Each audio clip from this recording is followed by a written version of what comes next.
welcome to Omaha once again. These four guys ready to get going on Sunday. Tim, give us an opening statement, please. Well, welcome. We're certainly glad to be back here again, especially with some familiar faces too, with Dan and Lem and Butch, and having played them during the course of the year. But certainly a good field. To get here is very difficult, as we all know. You got through our regional and played a very difficult super regional. But from the standpoint of the year, we've been consistent in how we've managed our conference and how we've managed the games in between. This year we have a little bit of an older group. We retained 7 seniors from last year's team, and certainly that's been helpful in the harmony of the group, in the locker room, off the field, and so on. So I'm just glad that we could bring this particular group this year to get in this environment and play in it and try to enjoy the first few days and then get down to competition on Sunday. I've made the first error. I didn't introduce you properly. Of course, Tim's the head coach at Vanderbilt. They were 54-11 and the number 2 national seed.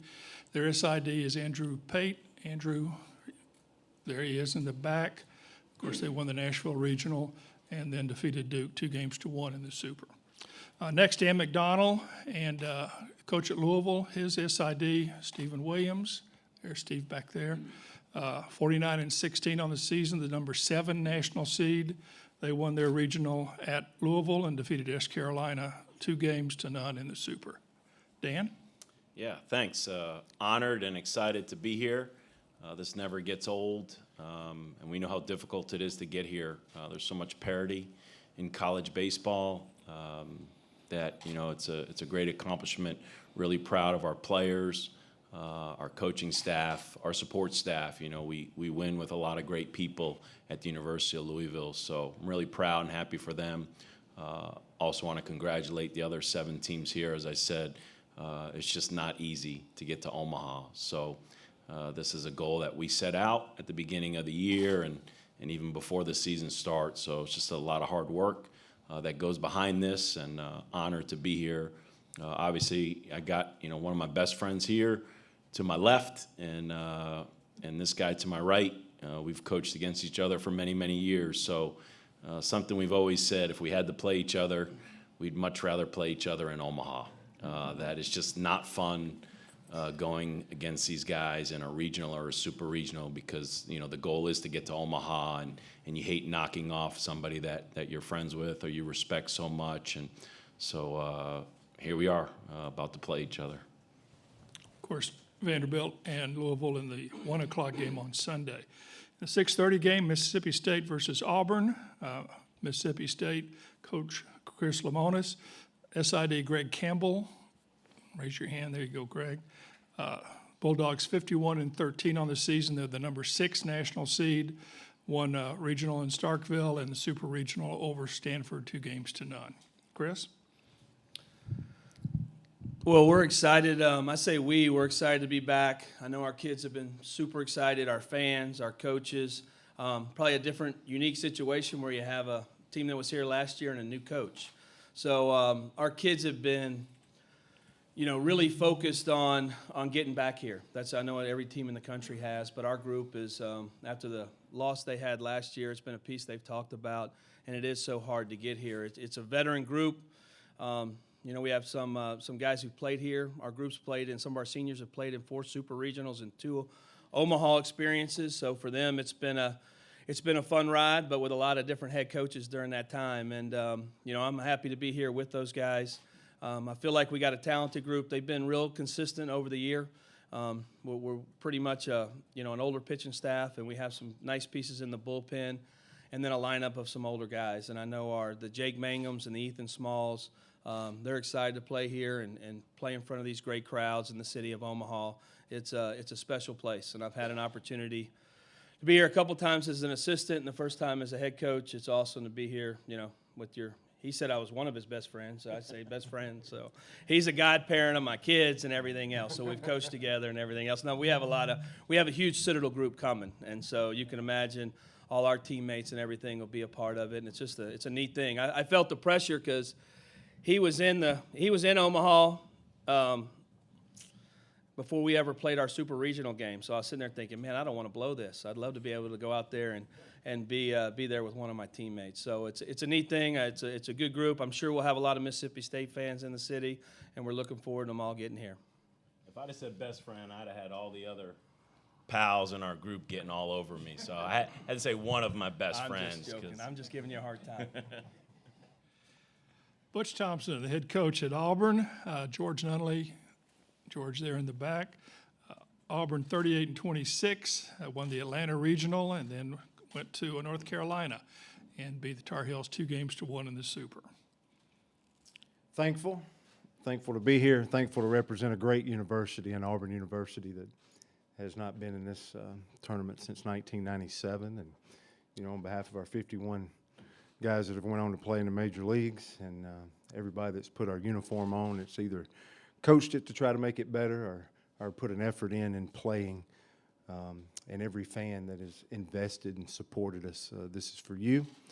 You know, we took a different road to get here. This is our third full year with the majority of our staff, and to be able to be here has been a tough one, a tough journey, but a rewarding one for sure. You know, the difference in these three men that I respect so much is, you know, we've won 5 games on the road in this postseason. We've had moments of adversity, both on and off the field, but the journey has been sweeter. We've been trying to knock this door down for 3 years, and finally felt like the hinges were loose enough, and the doorknob was about to break off, and it took one final swing at it to make it happen. So I echo what these men say, especially Dan, how hard it is to reach this pinnacle. And being in that room the other day with those coaches for our coaches meeting, just there's some moments along the way, even though being here before as an assistant in this beautiful new stadium and the old one, but to come back here as a head coach is really a special thing, and it's a different feeling.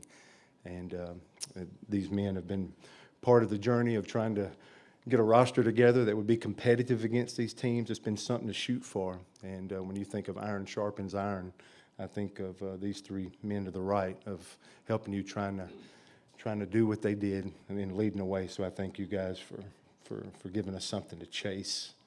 But nonetheless, this is a huge moment for Auburn, and we're glad to represent. And, you know, we're the underdog. We are a great team to root for any people in Omaha trying to adopt a ball club.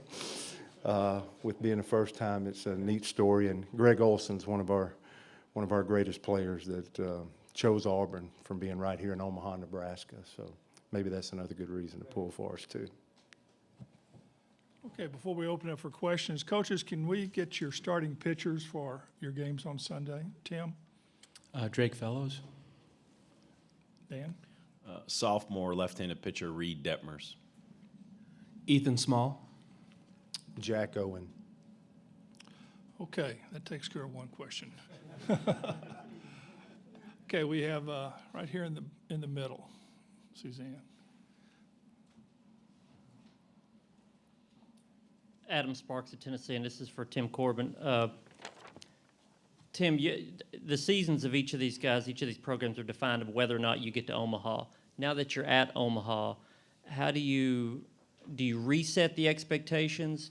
How do you keep the guys from just being appreciative that they got here, as opposed to being hungry to get further into the bracket? How do you balance those things? Well, I just think it's completely different than what you've gone through. It's a championship season, so it doesn't resemble what you've done up to this point. Some ways when you get here, you take a deep breath because it's such a struggle, as Dan and Butch alluded to, in terms of getting here. But then once you get here, then you just kind of redefine what you want to do. And I think it's just about trying to play the best baseball you can in this environment. The game doesn't change.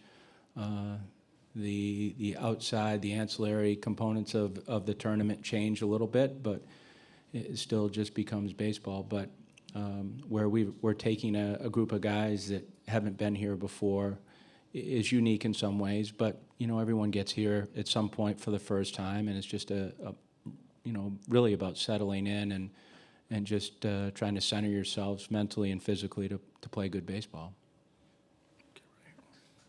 This is for Butch. Robbie Falk from Starkville Daily News 24/7 Sports.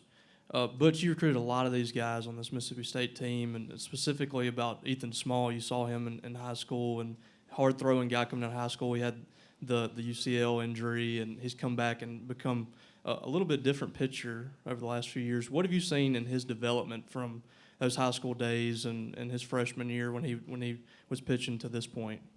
As soon as we finished our game at North Carolina, if you get so entrenched in what you're doing right there in the moment, you don't even know what's ahead. I'm like, I don't care who we play, if we just so we get there. And then, of course, out of 297 schools, of course we're playing Mississippi State. Of course that's who we're playing. But Ethan's special to me. His family's special. There's a lot of those guys, Skelton and Jake Mangum and, just all the way around the field, a lot of those relievers. I wouldn't be the head coach. I may not be sitting here if it wasn't for Mississippi State. And this thing really turns into people at the end of the day. And I remember sitting in Ethan Small's home and not knowing that he would have an invisible fastball the way he does, where hitters would just choose to swing at it even if it's elevated above the strike zone, and all these gifts and layers that he's built in to make him one of the most special seasons we've seen in college baseball. But, Ethan's one to talk about to keep the question or the answer short, but it's really a whole collection of people that you care about. I was thankful and proud that Chris was able to get this job because, one, I knew he'd do a great job, and I thought he would be genuine with it, and I thought he would lead the program in a great way because I care what happens growing up, being born and raised, 45 minutes away from Dudy Noble Field. So I'm proud that you're the coach at Mississippi State. I do cherish every relationship that I have on that side, including John Cohen, who's been a mentor for me and has developed me and has invested in me, is probably the right word to say. So, but I think Chris would say is, hopefully we have a different rhythm with our ball club. Hopefully we're a different ball club, and I don't know what this week will do with this time in between, but, when I first saw it, I went like, are you kidding me? And then as the time has went on, I've gotten to a deeper level. I went from level 1 to level 2, and I said, this is one of the neatest things ever to get to play Mississippi State in Omaha. Okay, right here. If I forget, though, I'm going to say thank you for recruiting them. So, all right. Okay, the lady in the balcony here. Oh, pretty good. Okay. Howard Borden, Omaha, KOBM Radio. First of all, congratulations to all of you and your university and student athletes for making it to Omaha. Question for all of you. Thoughts on your defense? The park plays big. Thoughts on your defense and shortstop, second base, and thoughts on your arms in the outfield? Tim, you start. Yeah, they're okay. I don't know, Howard. Three pretty good, solid outfielders. I think we've got pretty good defensive skills. We played pretty good defense all year for the most part. Percentage-wise, statistically, I think we're 981. But, I'm always looking for better. I think when you get out here, it's so spacious. You just want to be able to cover the ground. Like Dan, we play on turf, so it's just managing the grass and dirt for the first time and the ball speeds. But no, I think we've handled ourselves pretty well from that standpoint. The arms in the outfield, I can't say the enemy's standing right next to me, so I don't want to say that. But no, it's fine. The defense has been pretty good. Dan? Yeah, like Tim, we play on a turf field, but we feel Jim Patterson Stadium is a good-sized college park. There are some small ones out there, but I think for our outfielders, our center fielder Lucas Dunn is comfortable roaming in a big space. Our right fielder Drew Campbell, I think, plays in one of the more challenging right field ballparks in all of college baseball. So we definitely don't feel like when we get out here that this field's too big for us. But, as Tim mentioned, being from a turf field, we take pride with good infielders, good defense, and, in the leagues that we're in, we played at NC State and we played at Clemson and we played in the Durham Bulls Park when we played Duke. Really tough ACC league with natural surfaces. So we've been pretty solid, pretty good defensively all year. Chris? You know, one of our strengths is our outfield. So I think we got some veteran guys out there with Jake in center and Elijah and Rowdy that have played outfield, and they played here last year. So I think they're familiar with it, and they run. You know, they're able to run and cover some ground, and you know, they've been working for it all week, telling me what to do. You know, it's, I'm the outfield coach also, and then our infield defense. It's you know, we're excited to get out there and take ground balls today to see how the infield's playing. But we've been a pretty solid defensive club all year. You know, we're still a work in progress, I think. You know, 18 of our players are new. We don't have a senior on scholarship in our program right now. So Stephen Williams is a catcher that's now a sophomore and has really grown as an outfielder. Kason Howell's a true freshman in center field for us. Judd Ward has been our most dynamic outfielder in left field. We have a monster very similar to Tim has, and I love having a left fielder with a good arm, and he probably has 8 or 9 assists now from the outfield and has played a really good outfield as our leadoff hitter, kind of the heart and soul, kind of everybody's got a guy like that on their ball club that makes them go. We're athletic in the middle of the infield. One's a junior, Will Holland, our shortstop, who can get to a ton of balls, has a great arm. Just athletic is the word I would use. I think he's still growing and will continue to grow as he enters professional baseball. Ryan Bliss is a true freshman at second base that has probably learned a lot. It's been great for him to play under Will this year, but has just played super as a freshman and been able to play every day. He's the only player on our team that started every day this year, and he's a true freshman. Rankin Woolley has a little experience from here 2 years ago, has settled in at first base for us. He played at LSU under Coach Maneri. Third baseman is Edouard Julian, and for the most part, he's knocked in more than he's let in this year, and he's growing. He was our DH, worked into third base. I've been so proud of the work that he's put in to be able to get on the field and stay there every day. So he's grown and will continue to do so.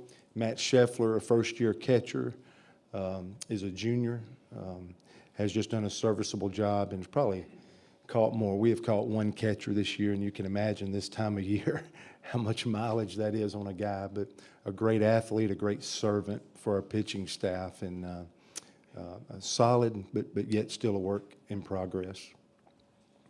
Okay, right here, right. Michael Presti, NCAA.com. For each of you, you all understand the demands of your profession. Can you imagine coaching at the age of 75? And if you can't win this whole thing, there's a little piece of you hope Mike Martin does. Butch, why don't you start this time? Yes. I ran as a regional 2 years ago, and you can imagine, you know, for me being around for a while, but yet being a head coach for the first time in my first regional. Of course, I'm going to play Mike Martin in the finals of a regional.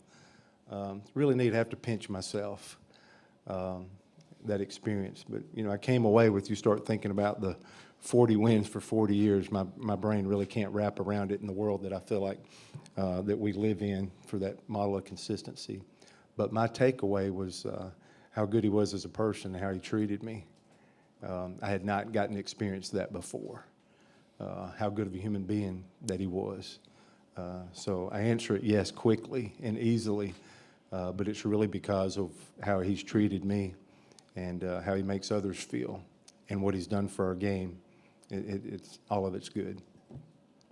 Chris? There's no way I'm coaching at 75, so to put that out there. But there's been so many great coaches that have walked before us to get the game where it's supposed to be, and he may be the greatest. I mean, just the wins and everything else. And I've had an opportunity to, as an assistant coach, to coach against them. And, you know, every time we go to Florida State, your eyes are wide. And just like Butch said, you're treated like gold by Coach. And so, yes, I mean, it's a neat story. I mean, just watching them go through, and even before we got the regional seeds, our staff was going like, we don't want Florida State. We don't want Florida State, because you knew they were going to make a great run, which they have done. They're very talented, and he's done an unbelievable job with them. Dan? I remember Chris and I were assistants at the Citadel, and we went down and played at Florida State during the regular season. We got sent to the regional one year, which was not fun.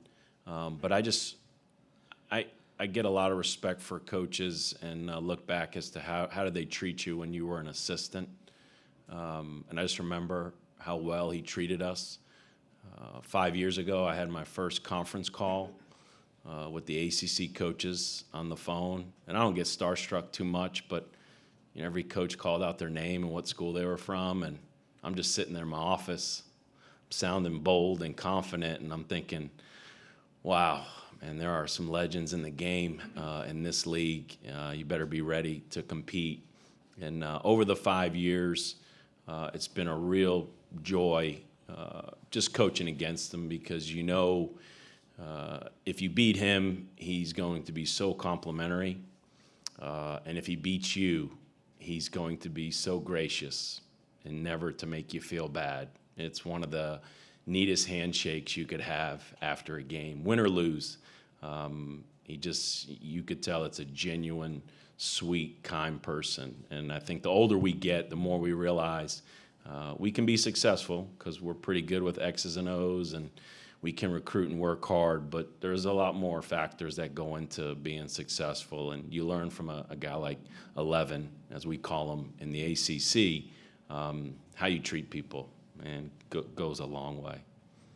Tim? Yeah, that's what I was going to say. He's just genuine. He's never lost his personality through all of this, and I think that's the part that we all see and you respect so much. It will never be done again. It will never be done again. He's coached generations of players and adapted with each generation like no other, which is so difficult to do. You think of today's kid versus, and it's not even the kids, it's just what surrounds the kids in order to change their behaviors. He's always adapted. He's a fantastic guy. He got to coach Mike Yastrzemski Sr., and then I got to coach Mike Yastrzemski Sr.'s son, and we played against Florida State in that super regional there in Tallahassee, and I'll never forget how he treated him in that entire situation. He's a gem. He's real, and we're going to miss him. It's almost like when you're sitting next to him, you feel like he can't go anywhere. You know, he's still vibrant and sharp. Mind works quick.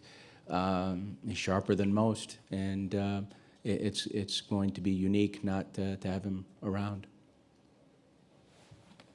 Okay, next question. Okay, here in the back. Josh Talley, Montgomery Advertiser. This is for Tim, Chris, and Butch. SEC has 4 teams here. They've had, I think, at least three years in a row. What does that say about the depth and strength of the conference, and what kind of benefit do you get from playing that schedule every year in the regular season? Tim, you start. Well, I don't want to beat on the SEC chest here, but I think it's a difficult conference. I think in a lot of ways it doesn't really matter if you're an SEC team how you get here. Once you get here, any one of those teams can perform at the end, kind of like we did. I think when I look at Butch's team, we were similar to them in a lot of ways in 2014. We experienced a lot of ups and downs, but I think at the end of it, it hardened us. And I think if you can just survive the regular season and survive that tournament and then get into the postseason, then it's like new life. And you have this team that just went through some tough spots, but it's hardened you and calloused your kids' brains in order to survive these moments right here. So it's a tough conference. We're fortunate to be in it, and it's a great proving ground for getting into this tournament. Chris? My first year in the SEC, and I probably recruited against it for 24, 25 years, and I'd always, it's just, just a couple good teams or whatever it is, and then when you go through it as a coach, I think the second day on the job they handed me the schedule, and when you look and you go to Arkansas, you go to Mississippi, it gives you a headache thinking of all the teams that you have to play. And in our world, it was fun, but it was also it's a gauntlet, is what we've called it in our clubhouse, and it does, like Tim said, it hardens your kids. You play in great environments. You have some real highs and you have some real lows, because in our league, it's not over until the last out. So you're hanging on all the time trying to get that last out in these great environments. But I think it makes us better at the end. And our group is definitely better at the end because of the experiences we've had playing in the SEC. Butch? Same, nothing really to add. With our 18 new players, this was a quick introduction. Depth is a word that just comes into my mind, that I feel like all 14 schools that represent our conference is fully invested in this sport, committed. But I just thought, we had to go to College Station, we had to go to Nashville, we had to go to Starkville, we had to go to Columbia. We had to make the trips that put us in some compromising positions, and sometimes we got our heart broke, and sometimes we found a way to squeak one out. So that is just a great preparation, to make a run. Okay. Okay. Cameron Teague, the Louisville Courier-Journal. Dan, this is for you. Obviously, your offense isn't built on power. I mean, you didn't have a home run last weekend in your super regional. Because the ballpark plays so large, do you feel like, I guess, the way your offense is run kind of allows you guys to kind of carry that over into this week, you think? We hope so. We've never been one to live and die off the home run anyway, because I talked about the dimensions of our ballpark a little earlier. So we just want to be balanced. We want to run the bases the right way. We want to put the ball in play. We want to put pressure on defenses. I think we're more into doubles and situations like that than we are the home run. I get it, man. The home run is a sexy part of our game right now. But it's a good feeling knowing you don't live and die by it. And I think we've shown that in the postseason, and, just got a good lineup with balance up and down the order. And, whenever I speak at baseball clinics or conventions or things like that, it's just about scoring runs. However you can score runs. I don't know if anybody really cares. Stick your chest out and say we did it this way or that way. It's just you got to get that guy to cross home plate. Okay, back here. Anthony Fennick, Detroit Free Press. This question's for Tim. Tim, Eric Bakich has taken Michigan back to the College World Series. You saw him up close and personal. How quickly did you see his coaching potential? And from your perspective, what kind of makes him stand out? Yeah, Eric's fantastic coach. I think like Dan with Lem, when you're around certain people that are assisting you along the way, you feel at some point in time that when they're going to break away, they're going to be ready for it, and they're going to be good at what they do. And like Lem, Eric was that guy. He's just one of the more energetic, passionate people that I've been around. And through the time that he was at Vanderbilt, I look at Vanderbilt's success early, and a lot of it had to do with his recruiting, his energy for what was going inside the program, and just his care level. His care level's through the roof for everything, for himself, for his family, for baseball, and he's just a great personality and a very good mentor for the kids. But I think like Dan, when you get your buddy here and the guy you coached with, you're watching those other games besides your own, and your attention's on your own regional, super regional. But at the same time, you want it so bad for guys that you care a lot about and are so emotional about it. So when he got his team here, we were just very emotional about it, my wife and I, because we care so much about he and Jiffy. But he's here for the right reasons. It's not a surprise at all to me. His passion for what he's doing is 10 on a 10 scale. Okay.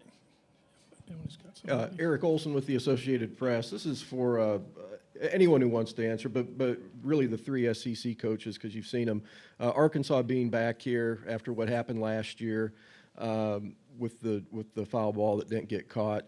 I'm just curious from where you guys sit, what did you think when you saw that, and how do you think that now that they're back here, positive or negative, and how, I guess, does it haunt them? Is it a motivator? I mean, how would you think from a coaching psychology perspective that would work on them? But you start. Yeah, I'm equipped to answer that one. We, I think anything can happen to you. It's a lot like life. You can have any moments that you never forget that happened to you, but it doesn't have to define you. We're almost here last year. We are the last team, I believe, not to qualify for Omaha, being the last game late on a Monday night, and the ball hitting a glove and ball falling over the fence in extra innings not to be able to get here. And I saw Gabe Gross, one of our assistant coaches, just start running, and then I saw each team member kind of follow suit, follow the leader, so to speak, to be with Stephen Williams in right field. That was a moment. We lost, And that was a moment I'm like, for me personally, all right, it's on. I thought that was our its own moment, and that was with the most heartbreaking loss maybe that I've ever been through. Fast forward now to this year, and we're really down and out. We're playing the number 3 national seed, and ACC Coach of the Year, a great ball club that had clubbed us twice in the regular season, and we're done. And a great pitcher on the mound that's out there to finish a ball game, and of course Stephen Williams is going to be the one that hits the walk-off home run, because that's how life does if you don't roll over and let it define you. It can be a moment that you can build up. And of course, at North Carolina, throws the last pitch to record the last out of the ball game is Cody Greenhill, a great competitor who gave up the home run to Langworthy 365 days earlier. That's what happens. In the last 3 weeks, we've lost a ball game on a wild pitch pass ball where 2 runners scored. I just think it depends on when you can get a group of guys to not be scared to lay it all out there, to just let it, let's hook it up, let's go. When you're matched athletically so much, we're one of those clubs where it could just go either way. But if we're not scared to compete, if we're not scared of the outcome, we might be right there setting for a special moment. But perseverance is kind of the word we've used in our program, and anything that happens to these young men, all of these things, the reason why we're here and the reason why we're doing this for these student athletes is for them to grow into men. It's to make them, this is supposed to be an educational experience like none other, to make them kind of find their greatness and their purpose and really their identity in life. And so I'm proud of our group, but hey, if you're competing, some things are going to happen if you're in the frame. If you never get in the frame, you're probably going to avoid ever having to have heartbreak. But if you're in that frame, you better be ready for whatever, comes about. Chris. You can answer it much better than that. I mean, and especially with their experience of last year, but it's heartbreaking. Even as the coach or the player of other teams, you don't want to see any player have to go through that. And I think that was across the board, and I didn't know the player, but I had just gotten the job and was watching it in Starkville and watching that, and I just remember, man, that's, it's heartbreaking for you. And I know Dave and that we've played that team, and they are motivated. I think they've used it as a motivator for them.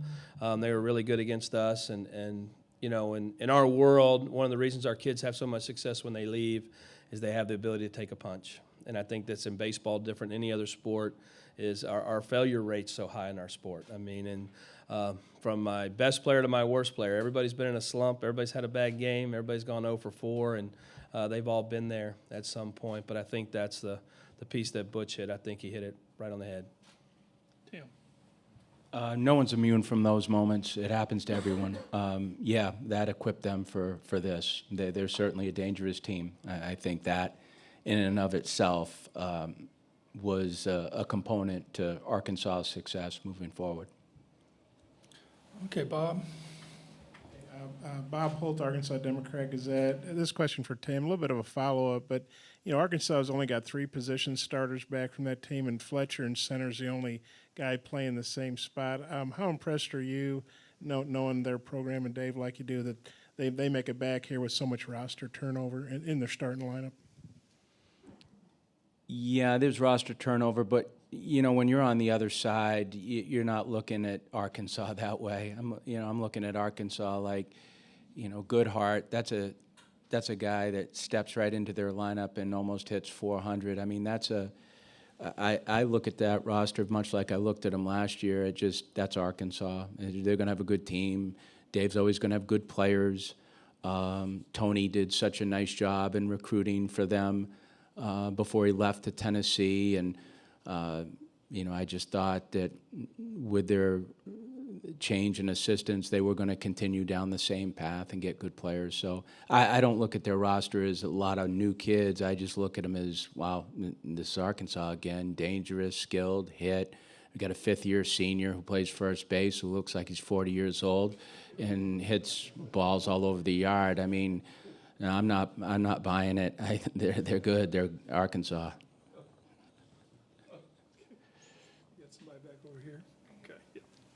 For Coach Chris, this is Rex Castillo from WRBL. When you see Auburn get shut out against North Carolina and then explode for 13 runs in the first inning, how do you prepare for a team that has that kind of tenacity? Well, I mean, we played them earlier in the year, and it's this time of year, everybody's good and everybody's playing well. And so watching that game, we were all sitting in our offices, and that was a long first inning. So it was we had one like that in Missouri a couple years ago that when we didn't have any pitching left, and I know in Butch's world, getting that big league was huge.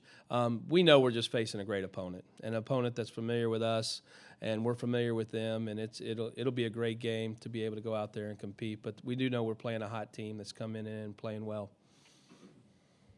Okay. Tim, this is for you. You played Louisville early in the year. Just curious, just your thoughts on the balance they have offensively from the top of the lineup to the bottom, because the bottom's hitting really well recently as well. I mean, I could answer that just like I'd answer the Arkansas question. I mean, Louisville's Louisville. I mean, when I look at Dan's teams, there's always plenty of speed. You get to that point of the season when we play them, it's in May, and I always follow him from afar, but I never look at them statistically. And every time I look at the stats, I go, holy cow, they're running just as much as they did last year. And you know, we certainly don't see their weekend pitching, but we're very familiar with it, and they don't see ours, and they're very familiar with or theirs and ours. But no, it's much like what we've seen in the past. I mean, we just play him the one time, but very observant of what he does. And you know, I say this about Dan too, and he wouldn't want me to say this, but you know, he's texting my wife when they get done before anyone, and he's texting my wife to make her feel good during our super regional, and which was kind of him, and just telling her to hang in there. So you know, it's more than, I know our teams will just be playing one another, but become very close through the years. And you know, if he continues texting her during our game, I guess it's good and bad. It's good that he's distracted. It's bad that there's something going on that I don't know about. Okay, right. Tom Ebel for WCBI Sports in Columbus, Mississippi for Butch. You mentioned the ups and downs of emotions of playing Mississippi State and growing 45 minutes from Dudy Noble, but have you heard from back home? Have people been texting you and anything like that just about this week of preparing for playing a team you spent time with? Yeah, just shortest way to answer the question. For me, it's just it's relationships. I've been in this league 18 years, thankfully. So that's not a brag statement to say how many years you've been in the league. And I'd hope at the end of the day for me that it's just about relationships. And I'm going deeper. I'm going to Jim Ellis, who I think's in the room. I see back there. Means the world to me. Everett, you know, to keep us safe on that bus, as scary as it was to ride with him. It's still scary. Is it still scary? We love E, though. But this is about relationships, and you just got them, and they're deep, and they're special. And I have to say, there's so many deep relationships that they're all rooting against us Sunday. But I hear from Mississippi State folks when we have success because of sincere relationships. And I think what we're figuring out through a lot of this stuff, that just as you get to a good place, that this stuff's bigger than ball. There are things that are, and relationships at the end of the day are important. And I cherish every one of those real deep relationships that I have at Mississippi State. And I could just keep naming names. Joe Deere and rushing me to the hospital one time when I'm having kidney stones. I love him for life. Just all these experiences when you live with people for a long period of time, that sometimes these relationships are bigger than ball. Can I add into that, too? I'll tell you, we pulled up, we were sitting there yesterday for media, and they pull up, they're following us, and we're all sitting there ready to go, trying to get out of there. And Butch gets out of the car, and I'm like, I got to give Coach Butch a hug. So, you know, my whole team, even the ball players, there's a tremendous amount of respect, and I think you recruited a lot of them. Maybe JT was the only one not there, but Butch, they had to get off the bus and make a point to go see Coach Butch. And I just thought it was a special piece in this game of the relationship side. Okay, here in the back. John D'Antello with the Omaha World Herald. Tim, I think the Wall Street Journal reported that high school players were drafted at a declining rate over the last 7 years. And I just wonder, from your perspective, why do you think that is? More college players being drafted. I think the front offices of major league teams have changed a little bit. I say a little bit, probably a lot of it in the last 10 years.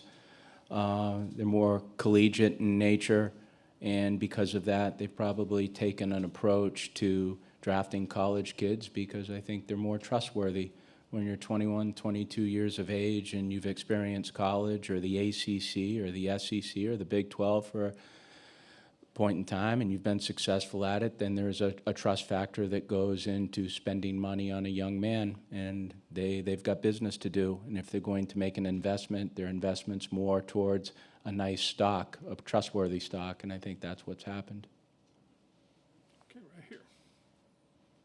Joel Coleman, Starkville Daily News. For Dan, we heard Chris talking about y'all's relationship a little bit there, and I know he's been a head coach before, but to sit back and watch his journey and then to watch what he's done with Mississippi State this year, and now there's a chance that he'll be in the opposite dugout of you at some point during this tournament. I mean, what emotions go through you to see the success that he had throughout the year, and what emotions would go through you if you get that chance and you guys are in opposing dugouts at some point in this tournament?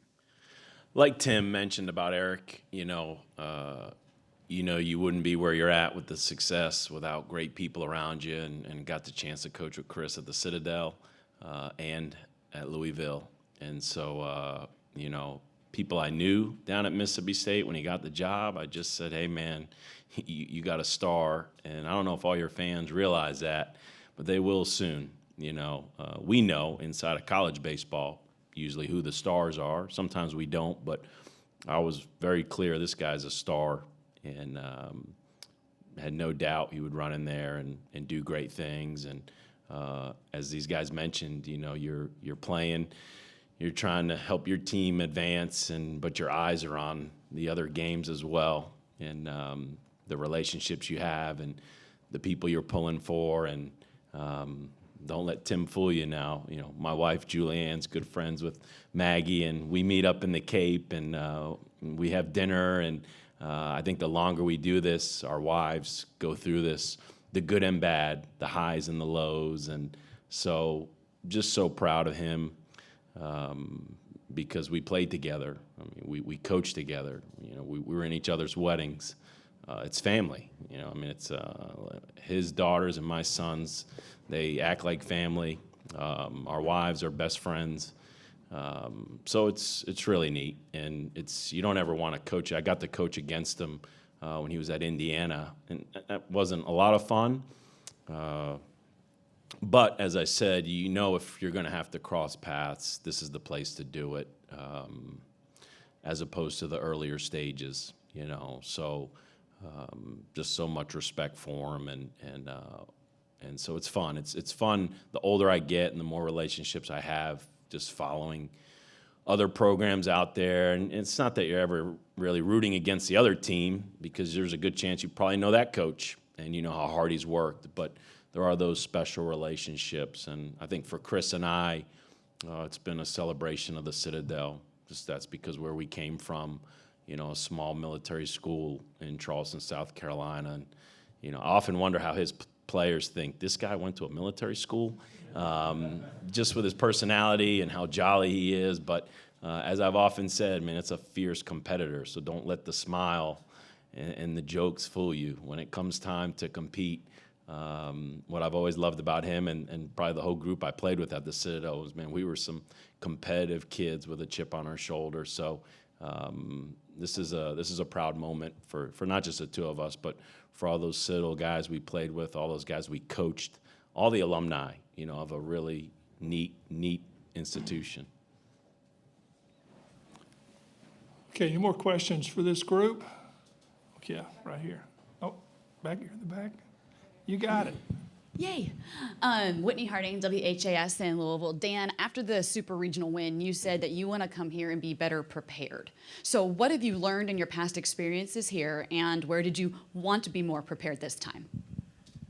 Oh, man, I remember I learned a lot from Mike Bianco in my 6 years with him at Ole Miss. And are you allowed to root for both schools? Ole Miss and Mississippi State. I know there's probably not a lot of people who do, but I do. So, that's an unusual combination where I'm rooting for him and rooting for Chris. And I just remember him giving me advice from Skip Bertman and just about how overwhelming it could be. And so the first time we went in 2007, I call Mike, and he gives me the Skip Bertman lesson, and I preach it to my players. And I've probably preached it every year, but you look back and you go, man, I don't know if I did a good enough job myself, because it's overwhelming. There's so much going on. You want to be respectful, and you appreciate the love that everybody's giving you, but you got to manage your time wisely. And so I met with our team Sunday and challenged them of the challenges ahead. And let's stay prepared. Let's stay focused. And so I just try to day in and day out.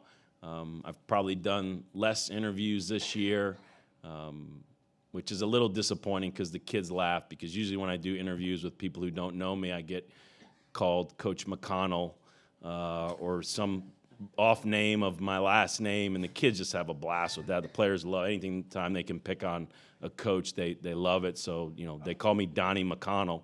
So that's the one thing I missed of doing these interviews with coaches who don't know me, because they get my name wrong. But just trying to stay balanced and keep the main thing the main thing. We all got here because we played great baseball, and we just want to prepare to play great baseball. And however that is, each coach has their own way of doing that. I just want to be myself and keep doing the things that we've been doing to this point. Get back over here. Coach Butch, you mentioned with this team as being so young, 18 new players, how have they handled this just Omaha experience so far? Has anything surprised you? Are they handling it better than you expected, or have you had to corral them in a little bit? Well, it's been 6 years since I've been here as assistant for John Cohen, and the layers, the major league game last night. There's been a lot added in the last 6 years. The depth of what distractions is a word, but just these kids deserve this. I'm just thankful that every one of these student athletes that play for these great schools get to experience this, and especially our guys to go through it. But to me, it's whether you believe in momentum or not, when you have a good rhythm going, you want to keep it going. And at some way, I just try to apply the bell curve to everything. So as soon as we leave the super regional, we're just easing back into meetings and lifting, and then try to build back up. We actually had hitters facing pitchers yesterday, so that was the top of our curve, and now we're coming back down. But from being here a couple of times, I think the first couple of times, I don't think I enjoyed my trip here. We're going to find a way to win this championship, and you're not going to have any fun, and you just got to stay driven. And we'll see how this plays out, because I want them to enjoy this experience. This city, the NCAA, everybody's invested and worked so hard to keep putting this together to make this one of the most unique championships that we host with the NCAA, that I want our guys to enjoy every second that they're here, and still love to try to go out and compete and play as well as they can when we start on Sunday. We have a question right here. Tyler Horka, Clarion Ledger. Chris, Jared Liebelt's a guy who didn't even pitch in the College World Series last year, struggling with commands, struggling to throw strikes. How aware were you of his struggles last year when you got to Mississippi State, and how important has his turnaround been for your bullpen? Yeah, his has been a really neat journey. And just we say it sometimes with JUCO players, you usually get one good year out of them, and we've gotten the one good year out of Jared. I mean, he's come in, and with him and Scott Foxhall, our pitching coach, they just had a really good plan from day one. I think Jared said, and I didn't realize this at the time, but he went out last summer and did nothing. So I don't know if that's a great recipe. But for him, it was mentally to get away from the game. He just felt like he had to get away from it. It had been a really tough year, and he had never not had success. So for the ability to come back, start from scratch in the fall, and they had built a really great relationship. And Fox would always come in and say, this guy's really good. And he just built on days and just stacked them up. And he's been one of our most reliable guys all year long. Okay, we'll have time for one more question from, if anybody wants to take it. If not, I want to make sure that everybody knows that Stephen Williams, the SID for Louisville, is not the same Stephen Williams, Butch. So, thank you, guys. We'll see y'all tomorrow or Sunday. Good luck.